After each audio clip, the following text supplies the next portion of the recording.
Hello everyone, मैं शरद यादव स्वागत करता हूं आपका हमारे यूट्यूब चैनल ग्लैंस एकेडमी पर। दोस्तों, इस सीरीज़ में हम लोग स्टडी कर रहे हैं क्लास 6 की भूगोल की पाठ्यपुस्तक यानी ज्योग्राफी की, और जिसका नाम है पृथ्वी हमारा आवास, अर्थात कि अर्थ आवर हैबिटेट। ठीक है दोस्तों, इसमें हम लोगों ने पहला और दूसरा चैप्टर कंप्लीट कर लिया पूरी तरीके से, और आज हम लोग शुरू करेंगे थर्ड चैप्टर। और इसकी मैं उपयोगिता बताऊं तो अगर आप सिविल सर्विसेज के एस्पिरेंट हैं, चाहे आप यूपीएससी एग्जाम दे रहे हो या UP PCS, Bihar PCS, MP PCS या अदर स्टेट के भी अगर आप एग्जाम दे रहे हैं, तो प्रीलिम्स और मेंस में बेहद ही इंपॉर्टेंट होती हैं एनसीईआरटी की सीरीज। स्पेशली ज्योग्राफी की सीरीज तो बहुत ही महत्वपूर्ण होती है। आप 11th-12th की अगर आप ज्योग्राफी ले रहे हैं और डायरेक्ट अगर आप उसे पढ़ने की कोशिश कर रहे हैं, तो मैं दावे से कह सकता हूं कि 80 to 85% स्टूडेंट पूरी तरीके से उसे कवर नहीं कर पाता है। क्यों नहीं कर पाता? क्योंकि उसने उसकी बेसिक बुक जो कि क्लास 6, 7, 8, 9, 10, जब इन 5 क्लासेस की बुकें नहीं पढ़ी होती हैं, तो 11th-12th की डायरेक्ट बुक पढ़ने पे उसको बहुत सारी चीज़ें समझ में नहीं आती हैं। 80 से 85% स्टूडेंट के पास ये समस्या होती है। दूसरी समस्या ये होती है कि यूट्यूब चैनल पर भी क्या होता है, एनसीईआरटी के नाम पर अपनी पीपीटी, अपनी पीडीएफ, अपने लेक्चर और पावर पॉइंट में कन्वर्ट करके पढ़ाया जाता है, जिससे आपको किताब में रोचक तथ्य जो होते हैं, किताब की जो भाषा होती है, उससे समझने का मौका नहीं मिलता है। इसीलिए हमारे चैनल पर प्रॉपर पीडीएफ पर ही पढ़ाया जाएगा, पीडीएफ में ही सारे पैराग्राफ्स की स्टडी की जाएगी। और इसकी डिटेल जानने के लिए आप हमारा लेक्चर 1 जरूर देखें और लेक्चर 2 जरूर देखें। उसमें हमने पूरी डिटेल से डिस्कस किया है एनसीईआरटी की यूटिलिटीज़ क्या है, क्या इसकी जो है कि उपयोगिता है, इन सभी पे हमने विस्तार से डिस्कस किया है। तो आज हम लोग चलेंगे अपने लेक्चर नंबर 3, मतलब चैप्टर नंबर 3, और लेक्चर नंबर तो होगा 5। तो चलिए शुरू करते हैं हम लोग। यहाँ पर आप देख सकते हैं कि हम लोगों ने पहला चैप्टर सौरमंडल में पृथ्वी बहुत अच्छी तरीके से इसको कवर किया कि सौरमंडल में पृथ्वी के स्पेस क्या है, पृथ्वी की जगह क्या है, और बाकी ग्रहों के बारे में बात की। फिर ग्लोब यानी कि पृथ्वी पर जो अक्षांशी और देशांतरी विस्तार है, इसके बारे में बात की। और आज का हमारा चैप्टर होगा पृथ्वी की गतियाँ। पृथ्वी किस प्रकार से गति करती है, कब जो है कि सूर्य का चक्कर लगाती है, कब वो अपने अक्ष पर घूमती है, दिन और रात का क्या प्रभाव होता है, ये सभी चीज़ें आज के चैप्टर में हम डिस्कस करेंगे। अब यहाँ पर आप देखेंगे हमारा चैप्टर नंबर 3 है पृथ्वी की गतियाँ। और पृथ्वी कितने प्रकार की गति करती है, 2 प्रकार की, 4 प्रकार की, 10 प्रकार की, जो भी गति करती होगी हम उसे बेहद ही विस्तार तरीके से यहाँ पर समझेंगे। जैसा कि आप जानते हैं, पृथ्वी की गतियाँ 2 प्रकार की होती हैं। पहली बात, कितने प्रकार की गति करती है पृथ्वी? 2 प्रकार से गति करती है। एक होता है घूर्णन और दूसरा होता है परिक्रमण। परिक्रमण या परिभ्रमण भी आता है, यानी किसी के चारों तरफ घूमना। और पृथ्वी हमारी किसके चारों तरफ घूमती है मेरे दोस्तों? तो सूर्य के चारों तरफ घूमती है। यह चीज़ हम लोगों ने सौर मंडल के चैप्टर में पढ़ा है। अगर आप लोगों ने पहला लेक्चर नहीं देखा तो उसे ज़रूर देख लीजिए, वहाँ पर क्लियर हो जाएगा। तो परिक्रमण को या परिभ्रमण को जो इंग्लिश में कहा जाता है, अक्सर ये देवनागरी में लिख के आ जाता है और आप लोग कंफ्यूज हो जाते हैं, तो इसको रिवॉल्यूशन कहा जाता है। और यहाँ पे अगर हम बात करेंगे घूर्णन की, तो इसको हम लोग कहते हैं रोटेशन। क्या कहते हैं दोस्तों? रोटेशन कहते हैं। ओके, तो ये चीज़ आपको क्लियर होनी चाहिए कि रिवॉल्यूशन पृथ्वी क्या करती है? सूर्य के चारों, और घूर्णन रोटेशन। तो इसको समझते हैं। पृथ्वी का अपने अक्ष पर घूमना घूर्णन कहलाता है। अब जैसे अगर आप इस पृथ्वी की बात कर रहे हैं, तो मान लीजिए ये पृथ्वी क्या कर रही है? अपने अक्ष पर ही तो घूम रही है, अपने अक्ष पे घूम रही है। यानी पृथ्वी इस तरीके से अपने अक्ष पे पूरा का पूरा जो है कि वो 24 घंटे में घूमती है। कितने घंटे में घूमती है? 24 घंटे में। और इसे क्या कहते हैं हम? रोटेशन। यानी जब पृथ्वी अपने अक्ष पर घूम रही होती है तो हम उसे रोटेशन कहते हैं, या घूर्णन कह देते हैं हिंदी में। और सूर्य के चारों ओर एक स्थिर कक्ष में पृथ्वी की गति को हम परिक्रमण कहते हैं। परिक्रमण का मतलब हो गया रिवॉल्यूशन। तो जब पृथ्वी सूर्य के चारों ओर घूम रही है तो उसे हम रिवॉल्यूशन कहते हैं, और जब पृथ्वी अपने अक्ष पर ही घूम रही है तो उसे हम कहते हैं रोटेशन। दूसरा पॉइंट यहां से बनता है आपका कि रोटेशन का पीरियड्स कितने होते हैं? तो रोटेशन का पीरियड होता है लगभग 24 आवर। लगभग कितना? 24 आवर, या इसकी अप्रॉक्स जो टाइमिंग है वो होती है 23 आवर 56 मिनट के आसपास होती है, जिसको हम लोग 24 आवर कहते हैं। कि पृथ्वी अपने अक्ष पे 24 घंटे में एक चक्कर पूरा लगाती है। लेकिन रिवॉल्यूशन की अगर हम बात करेंगे तो लगभग 365 दिन, और 365 दिन जो है कि लगभग होती है। साथ ही साथ आप इसको देखोगे 5 घंटे और कुछ मिनट होती है। इसीलिए जब ये आपका 6 घंटे के अप्रॉक्स होती है और 4 साल में लगातार 6-6 घंटे पूरा करती है तो 24 घंटे बन जाते हैं और 4 साल में एक दिन तैयार हो जाता है 24 घंटे का, जिसमें हम फरवरी को 29 फरवरी के नाम से जानते हैं लीप ईयर में। तो दो बातें यहाँ पर आपको क्लियर कर लेनी है। बिल्कुल, क्या है, पृथ्वी जब अपने अक्ष पर घूमती है तो उसे हम घूर्णन कहते हैं, और घूर्णन को आपको कभी कभी इंग्लिश में लिख के आ जाता है देवनागरी में, तो उसे हम रोटेशन कह देते हैं। क्या कह देते हैं? रोटेशन। और इसकी जो ड्यूरेशन होती है वो लगभग 24 घंटे होती है, कि पृथ्वी अपने अक्ष पे 24 घंटे में पूरा करती है। और जब पृथ्वी सूर्य के चारों ओर स्थिर कक्ष में एक पृथ्वी की गति होती है तो उसे हम लोग सामान्यतः परिक्रमण कह देते हैं, और परिक्रमण को इंग्लिश में हम लोग रिवॉल्यूशन कहते हैं। क्या कहते हैं? रिवॉल्यूशन। और जिसकी सामान्यतः जो चाल होती है वो 65 डेज मानी जाती है, कि पृथ्वी सूर्य का 365 दिनों में पूरा एक चक्कर लगाती है। जिस तरीके से 8 ग्रह हैं सौरमंडल में, बुध सबसे कम 88 दिन में लगाता है, इसी तरीके से आपकी पृथ्वी भी 365 दिन में पूरा एक चक्कर सूर्य का लगा लेती है, लेकिन 24 घंटे में घूर्णन करती रहती है अपनी अक्ष पर, अपनी एक्सिस पे घूमती रहती है। इस तरीके से घूमती रहती है पश्चिम से पूरब। किधर से घूम रही है ये? वेस्ट टू ईस्ट घूम रही है। और इस वाले चैप्टर के बारे में हम लोगों ने कल ही पढ़ लिया था, कि देशांतरी और अक्षांशीय विस्तार के साथ पृथ्वी की गति के बारे में। थोड़ा सा आगे देखते हैं हम लोग। अब देखिए दोस्तों, इस पर क्या है फ़ायदा आपको, कि आप लोग जब किताब को पूरा प्रॉपर स्टडी करते हैं तो किताब में स्टडी करने के साथ साथ आप उस भाषा को समझते हैं, उस पैराग्राफ को आप खुद भी पढ़ते हैं, तो आप में एक लॉजिकल थिंकिंग डेवलप होती है, एक अमूर्त चिंतन डेवलप होता है। बाकी और क्लासेस में अगर आप देखेंगे, आप यूट्यूब पर एनसीईआरटी के नाम पे उन्होंने अपनी पीपीटी पावर पॉइंट को कन्वर्ट किया है, और जो ओरिजिनल भाषा होती है जो आपको सीखनी चाहिए, जो अच्छे अच्छे शब्दों का चयन होता है, जो आपके यूपीएससी या मेंस आंसर राइटिंग में हेल्पफुल होते हैं अच्छे शब्द, वो आपको नहीं मिल पाते हैं। बस यही एक ड्रॉबैक सबसे बड़ा मुझे दिखा, इसीलिए हम लोगों ने क्या किया कि पूरी पीडीएफ पर ही हम लोग स्टडी करेंगे, कोई पीपीटी या कोई पावर पॉइंट हम लोग नहीं पढ़ेंगे। तो देखते हैं हम आगे। अब हम अगले पैराग्राफ में देखते हैं, पृथ्वी का अक्ष एक काल्पनिक रेखा। ये ध्यान दीजिएगा कि पृथ्वी का जो अक्ष है वो कोई वास्तविक रूप में नहीं है, बल्कि एक गोला हम लोगों ने मान रखा है और उसमें एक काल्पनिक रेखा को मान लिया है, जो इसके कक्षीय सतह से 66.5 डिग्री का कोण बनाती है। कितने डिग्री का कोण बनाते हैं? 66.5 डिग्री का कोण बनाती है। वह समतल जो कक्ष के द्वारा बनाया जाता है उसे हम लोग कक्षीय समतल कहते हैं। क्या कहते हैं? उसे हम लोग कक्षीय समतल कहते हैं। और पृथ्वी सूर्य से प्रकाश प्राप्त करती है, ये तो बिल्कुल बात सही है, क्योंकि मैंने पहले ही क्लास में बताया था कि ग्रह और तारों में क्या अंतर होता है।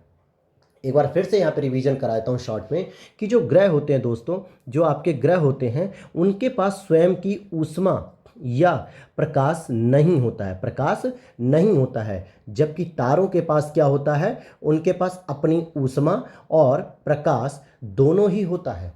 और इसीलिए हमारा जो सौरमंडल में सबसे बड़ा तारा है, या यूँ कहें कि हमारे सौरमंडल का तारा सूर्य है।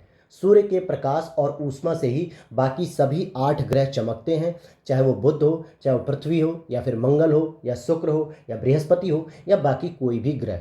इन सभी पे सूर्य का ही प्रकाश पहुंचता है, सूर्य के द्वारा ही ऊष्मा प्राप्त होती है। इसीलिए ग्रह और तारों में यही एक अंतर होता है। तो पृथ्वी भी सूर्य से प्रकाश प्राप्त करती है। पृथ्वी का आकार एक गोले के समान है, लेकिन असल में वो वास्तविक रूप में गोला नहीं है, बल्कि जियोइड फॉर्म में है, जिसको हम लोग भूआब कहते हैं। इसलिए एक समय में सिर्फ इसके आधे भाग पर ही सूर्य की रोशनी प्राप्त होती है। अब जरा आप इसको देखेंगे, अगर आप इसको देखेंगे तो कुछ इस तरीके से मैं अभी आपको दिखाऊंगा। आगे देखिए यहाँ पे लिख रहा है कि इसलिए एक समय में सिर्फ इसकी आधे भाग पर ही सूर्य की रोशनी प्राप्त होती है, और सूर्य की ओर वाला भाग में दिन होता है, जबकि दूसरे भाग जो सूर्य से दूर होता है वहाँ पर रात होती है। तो समझते हैं इस चीज़ को। अब यहाँ पर आप देखेंगे कि आपका ये सन है। क्या है ये आपका सूरज है, और ये इसकी किरणें हैं, ये इसका प्रकाश है।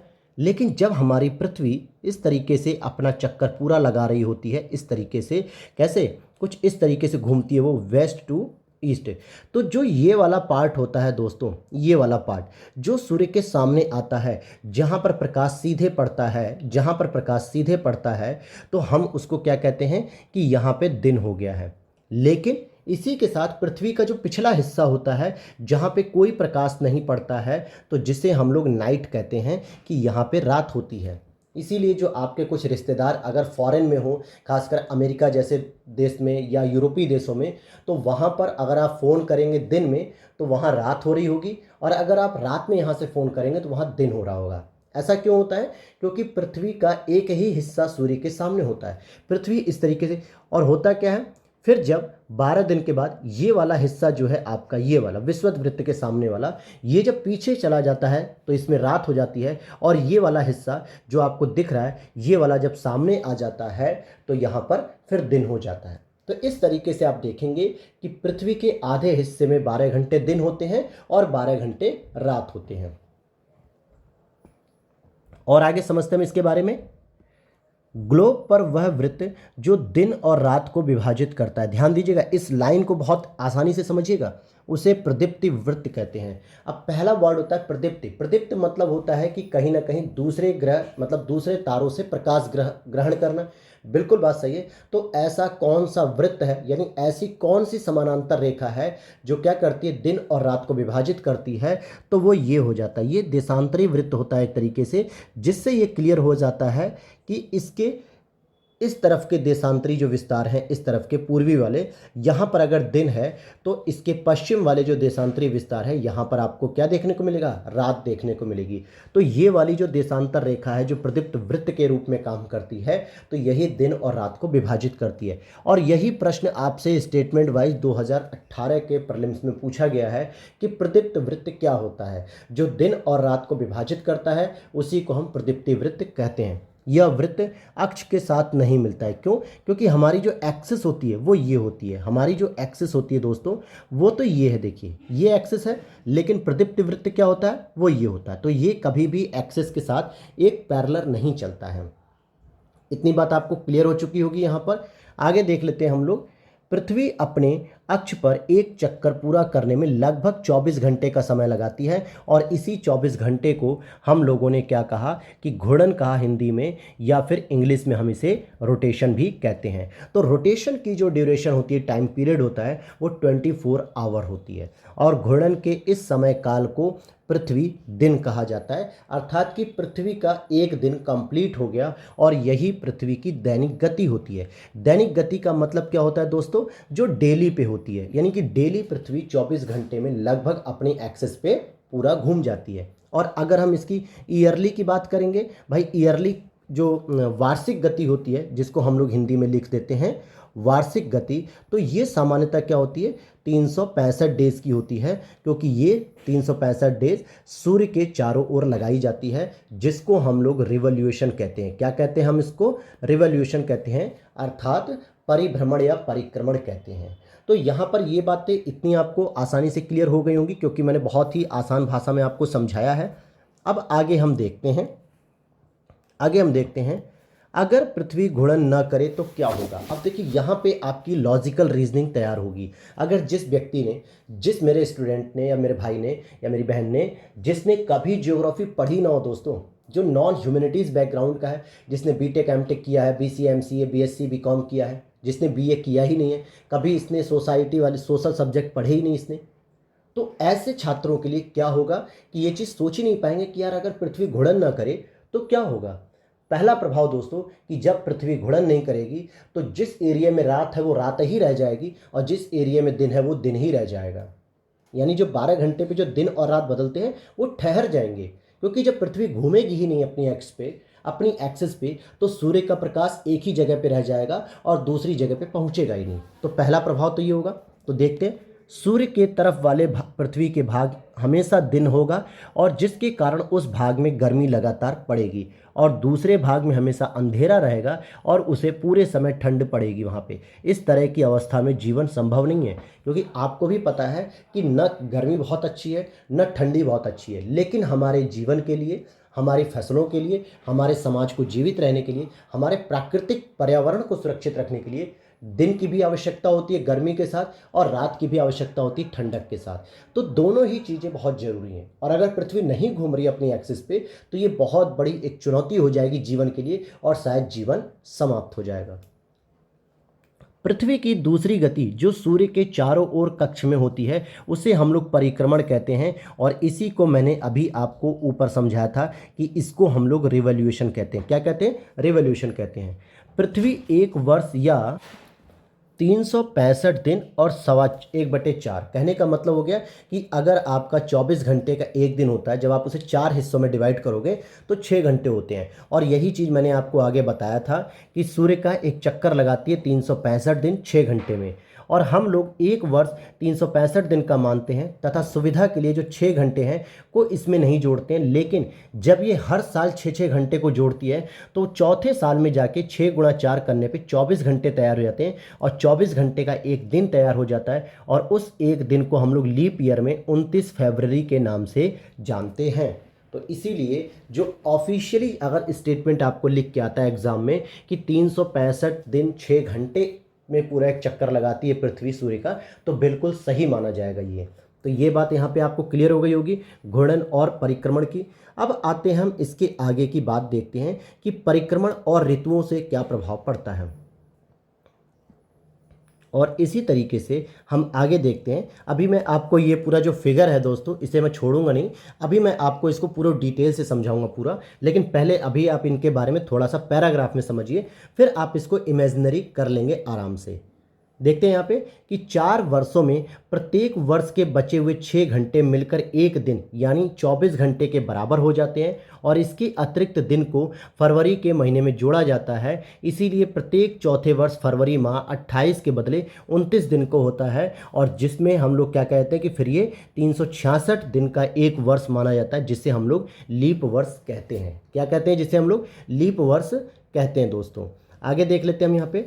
अब यहाँ पे देखिए एक फिगर के बारे में बात कर रहा है कि पृथ्वी दीर्घवृत्ताकार पथ पर सूर्य के चारों ओर चक्कर लगाती है। तो इसको भी हम लोग ऊपर जो इमेज दिखाई थी मैंने अभी आपको, उसमें हम डिस्कस करेंगे। लेकिन यहाँ पर एक चीज़ ध्यान दीजिएगा कि पृथ्वी हमेशा दीर्घवृत्ताकार पथ पर ही सूर्य के चारों ओर चक्कर लगा रही है। लेकिन मैं आपको बता दूं कि पृथ्वी ही नहीं, सभी 8 ग्रह आपके इसी तरीके से जो है कि चक्कर लगाते हैं। फिर चाहे वो मंगल के बारे में पूछ ले, या फिर वो आपसे शुक्र के बारे में पूछे, या फिर आपके शनि के बारे में पूछ ले, सभी के सभी ग्रह सूर्य के चारों ओर जो चक्कर लगा रहे हैं वो दीर्घवृत्ताकार पथ में लगाते हैं।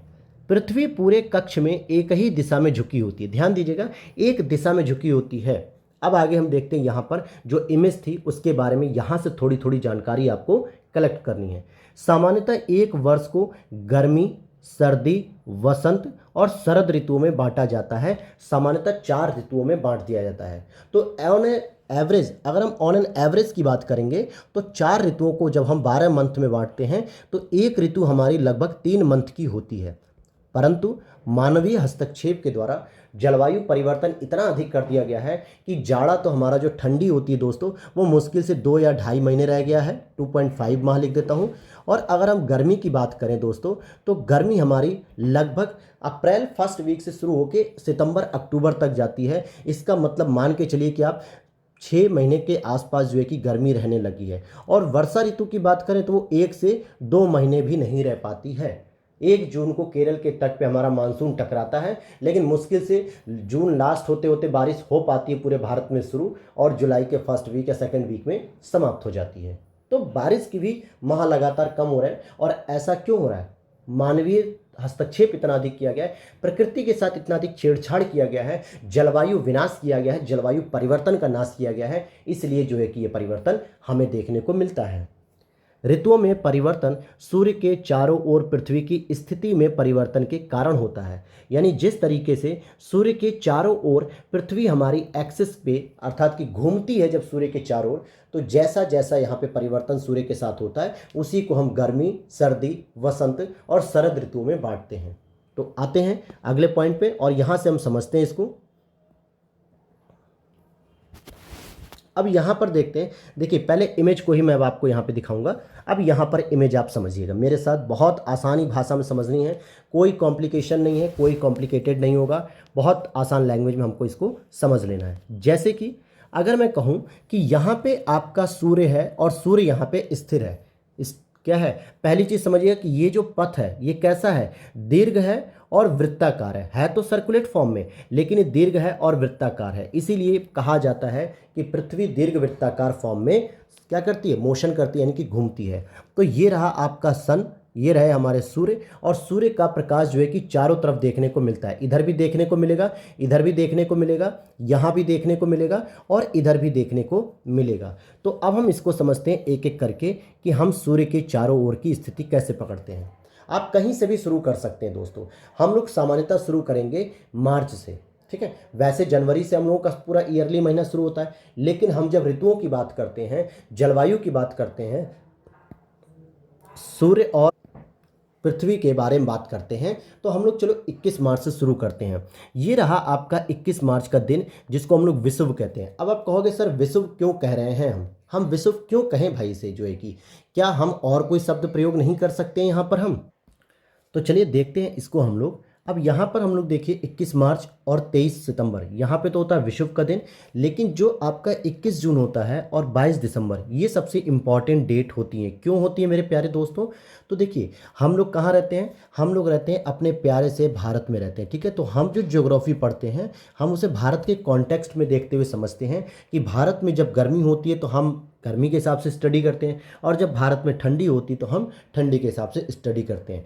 तो मान लीजिए यहाँ पर आप देखेंगे कि जो सूर्य का प्रकाश है ये उत्तरी गोलार्ध है, ये कौन सा है, नॉर्थ फेज है, और ये कौन सा है, साउथ फेज है। अगर आप देखेंगे साउथ गोलार्ध और नॉर्थ गोलार्ध, उत्तरी गोलार्ध में क्या होता है कि सूर्य का प्रकाश सबसे अधिक पड़ता है 21 जून को, यानी जिसको हम लोग कहते हैं उत्तरी अयनांत। और दक्षिणी गोलार्ध में क्या होती है, शीत ऋतु, क्योंकि यहाँ पर सूर्य का प्रकाश नहीं पड़ता है। और भारत किस क्षेत्र में आता है, तो भारत आपका आता है मुख्यतः यहाँ पे उत्तरी गोलार्ध में। तो इसीलिए जून में क्या होता है, सामान्यतः सूर्य की किरणें लंबवत पड़ती हैं मकर रेखा पे। किस रेखा पर पड़ती हैं दोस्तों, सॉरी कर्क रेखा पे पड़ती हैं, ठीक है, बाय मिस्टेक हो गया। कर्क रेखा पर, कौन सी रेखा पर पड़ती है, तो कर्क रेखा पर जो है कि जिसकी वैल्यू कितनी है, 23.5 डिग्री नॉर्थ, यानी कि 23.5 डिग्री उत्तरी अक्षांश में जो कर्क रेखा होती है उस पर सूर्य का प्रकाश सबसे अधिक पड़ता है, लंबवत पड़ता है पूरा जो है कि सबसे अधिक। इसीलिए 21 जून को जो है कि हम कहते हैं कि उत्तरी अयनांत इसको हम लोग कहते हैं। और ठीक इसी के जस्ट अपोजिट जब आप देखोगे तो क्या होता है, जब दिसंबर का समय आता है और मौसम में जो है कि ठंडी हो जाती है। क्यों? क्योंकि उत्तरी गोलार्ध जो होता है ये हो जाता है शीत ऋतु में, और जो दक्षिणी गोलार्ध होता है ये हो जाता है आपका गर्मी के क्षेत्र में, क्योंकि इस पे सूर्य का प्रकाश सीधा पड़ता है। इसीलिए यहाँ पर मकर रेखा होती है जिसके ऊपर सूर्य का प्रकाश सीधा लंबवत पड़ता है, और मकर रेखा की जो वैल्यू होती है वो होती है 23.5 डिग्री साउथ। तो यहाँ पर प्रकाश पड़ने लगता है। और हमारा जो भारत है वो किस में है, उत्तरी अक्षांश में है। उत्तरी अक्षांश का मतलब हो गया कि जून में लंबवत किरणें पड़ती हैं कर्क रेखा पर, इसीलिए 21 जून को उत्तरी अयनांत कहा जाता है, या उत्तरी गोलार्ध में ग्रीष्म ऋतु मानी जाती है उस समय। और इस समय क्या होगा, दक्षिणी गोलार्ध में क्या होगा, शीत ऋतु होगी जून के महीने में। लेकिन जब हमारे सूर्य का प्रभाव धीरे धीरे दक्षिण की ओर जाने लगता है, यानी दिसंबर की ओर हम जाते हैं, जून जुलाई अगस्त सितंबर अक्टूबर नवंबर दिसंबर, और दिसंबर में क्या होता है, दक्षिणी अयनांत हो जाता है, जिसमें जो है कि हमारे उत्तर भारत में या उत्तरी अक्षांश में क्या होता है, सूर्य का प्रकाश बिल्कुल नगण्य हो जाता है एक तरीके से, और सबसे अधिक प्रकाश मकर रेखा की ओर यानी दक्षिणी गोलार्ध में पड़ता है। तो दक्षिणी गोलार्ध में क्या हो जाता है, फिर ग्रीष्म ऋतु शुरू हो जाती है, और उत्तरी गोलार्ध में क्या हो जाता है, उत्तरी गोलार्ध में शीत ऋतु शुरू हो जाती है। इसीलिए हम भारत में कहते हैं कि 22 दिसंबर को ठंड जो है कि सबसे अधिक पड़ती है, और 21 जून को सबसे अधिक गर्मी पड़ती है। क्यों? क्योंकि 21 जून को सूर्य की लंबवत किरणें कर्क रेखा पर पड़ती हैं, वहीं 22 दिसंबर को सूर्य की किरणें मकर रेखा पर लंबवत पड़ती हैं। तो ये तो हो गया भारत के कॉन्टेक्स्ट में। अब जब हम देखते हैं कि दिसंबर से फिर आप मार्च की तरफ आते हैं, धीरे धीरे जनवरी फरवरी मार्च, तो 21 मार्च को ये जो 0 डिग्री की अक्षांश रेखा होती है दोस्तों, ये जो 0 डिग्री की अक्षांश रेखा होती है, विषुवत रेखा जिसे हम कहते हैं, इस पे सूर्य का सीधा सीधा लंबवत प्रभाव पड़ता है, इस पे सबसे अधिक प्रकाश पड़ता है। इसीलिए इसको क्या कहते हैं, हम शरद ऋतु कहते हैं। क्या कहते हैं हम लोग, शरद ऋतु कहते हैं। और यहाँ पर आप देखोगे जब इसी तरीके से 23 सितंबर की बात करेंगे, जहाँ पे फिर से 0 डिग्री पर जो है कि सूर्य का प्रकाश सीधा सीधा पड़ रहा है, इसीलिए हम लोग इसे क्या पढ़ते हैं कि यहाँ पे शरद ऋतु पड़ती तो है, लेकिन सॉरी वसंत ऋतु हो जाती है। यहाँ पे क्या हो जाती है, जो पतझड़ का मौसम होता है। अब इन सभी चीज को हम लोग पैराग्राफ के अंतर्गत पढ़ेंगे।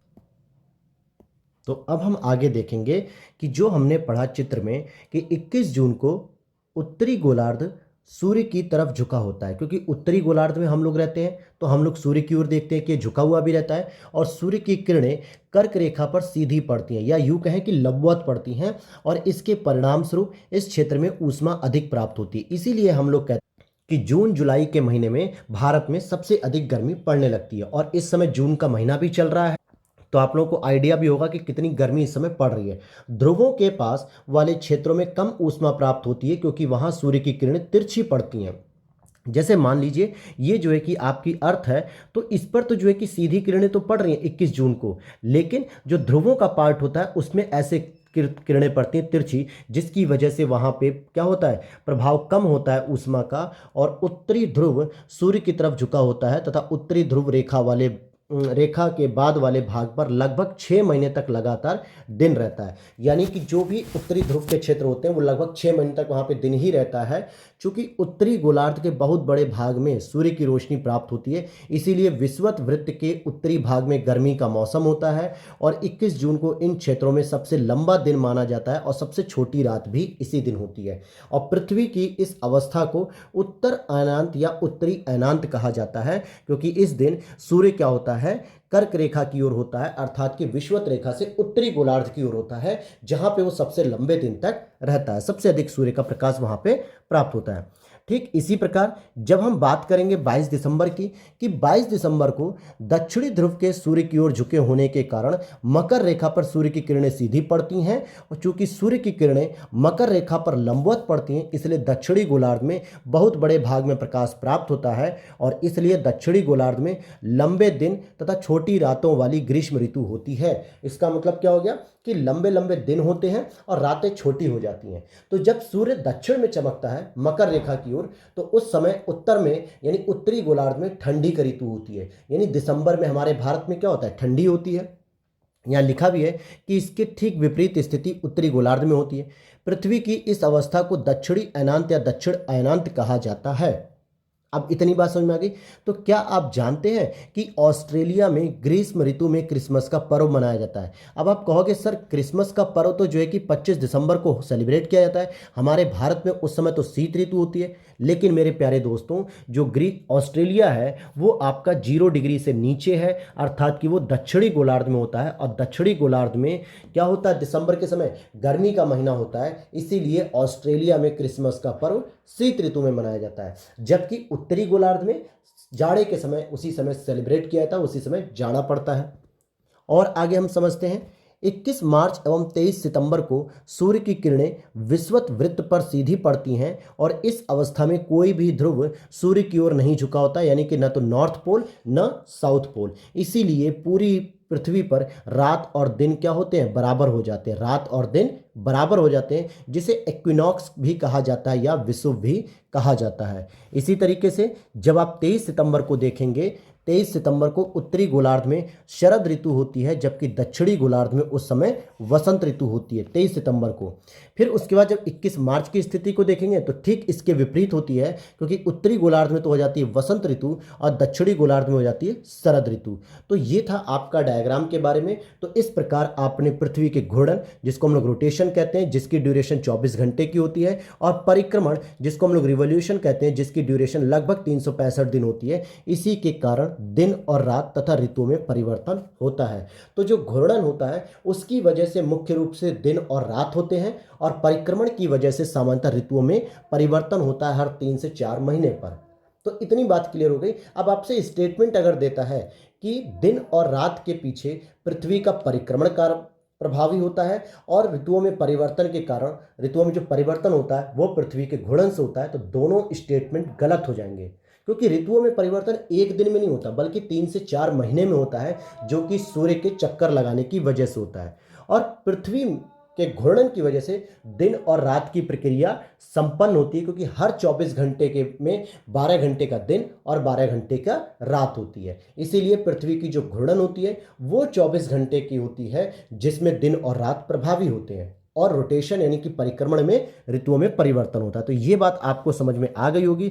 तो अब जरा आप यहाँ पर देख सकते हैं, थोड़ा सा अगर मैं आपको इसके प्रश्न भी कराऊं, इसलिए नहीं कि आप कक्षा 6 की क्लास के बच्चे हैं, इसलिए कि आप देखिए एनसीईआरटी किस तरीके से प्रश्न बनाती है।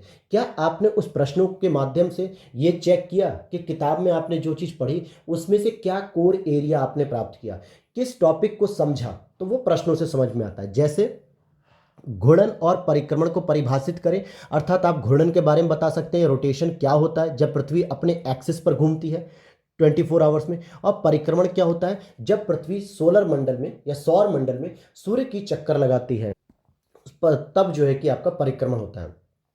उत्तर एवं दक्षिण अयनांतों में अंतर बता सकते हैं, तो बिल्कुल 22 दिसंबर को जो है कि जब सूर्य मकर रेखा पर सीधे चमकता है जो कि 23.5 डिग्री साउथ होता है, तो इसे हम दक्षिणी अयनांत कहते हैं। जबकि वहीं उत्तर की बात करेंगे तो 21 जून की स्थिति होती है जहां पे कर्क रेखा पर यानी 23.5 डिग्री नॉर्थ पर जब सूर्य का प्रभाव सीधा पड़ता है, सूर्य की किरणें सीधी पड़ती हैं, तो उसे हम उत्तरी अयनांत कहते हैं। विषुव की बात करेंगे तो विषुव आपका जो है कि एक तो मार्च में पड़ता है और एक पड़ता है आपका सितंबर में, अभी जो हमने पढ़ा, यानी 21 मार्च और 23 सितंबर को आपका विषुव होता है। फिर पूछा जा रहा है कि दक्षिणी गोलार्ध में उत्तरी गोलार्ध की अपेक्षा उत्तर एवं दक्षिण का अयनांत अलग अलग समय में होता है, ऐसा क्यों? तो यही बात है जो हमने बताया अभी कि पृथ्वी का जो रोटेशन होता है, जो वो अपने एक्सिस पे घूमती है और साथ ही साथ परिक्रमण करती है, तो इसीलिए दिसंबर में और जो जून में होता है इसके बारे में पूछा जा रहा है। ध्रुवों पर लगभग 6 महीने का दिन और 6 महीने की रात होती है, ऐसा क्यों? क्योंकि ध्रुवों पर सूर्य की किरणें तिरछी पड़ती हैं। जब सूर्य का प्रकाश उत्तरी गोलार्ध में होता है तो उत्तरी गोलार्ध में ध्रुवों पर सामान्यतः 6 महीने दिन होता है और दक्षिणी गोलार्ध पे बिल्कुल भी सूर्य की किरणें नहीं पहुंचती हैं, इसलिए जो 90 डिग्री साउथ पोल का एरिया है वो सामान्यतः अंधेरे में हो जाता है, यानी कि रात रहती है। और जब हम दक्षिणी अयनांत की बात करते हैं तो क्या होता है, जब सूर्य मकर रेखा यानी कि 0 डिग्री से नीचे चला जाता है दक्षिण की ओर, तो वहां पे साउथ पोल में 6 महीने दिन होता है और नॉर्थ पोल में अंधेरा हो जाता है, जिसकी वजह से 6 महीने तक वहां पे रात होती है। तो ये चीजें आपने समझ ली। अब यहां से आप अपने आप को एनालाइज कर पाओगे कि हाँ सर, जो आपने पढ़ाया वो चीजें अब हम प्रश्नों में भी सॉल्व कर ले रहे हैं, तो इसका मतलब आपकी स्टडी सही फ्रेम में चली है। आगे देखते हैं पृथ्वी की सूर्य के चारों ओर की गति। अब देखिए सूर्य के चारों ओर की गति, हालांकि अब ऐसा प्रश्न नहीं पूछे जाते हैं, वनडे एग्जाम्स में तो अभी भी पूछ ले जाते हैं, लेकिन सिविल सर्विसेज में अब ऐसा ट्रेंड खत्म हो गया है। लेकिन आपसे घूर्णन की अलग परिभाषा के रूप में पूछा जा सकता है। तो कोर जो शब्द होता है कोर एरिया, कि अगर सूर्य के चारों ओर घूम रहा है तो उसे हम लोग रिवॉल्यूशन कह देंगे, परिक्रमण, और अगर वो अपने एक्सिस पे घूम रही है तो उसे हम घूर्णन कहेंगे।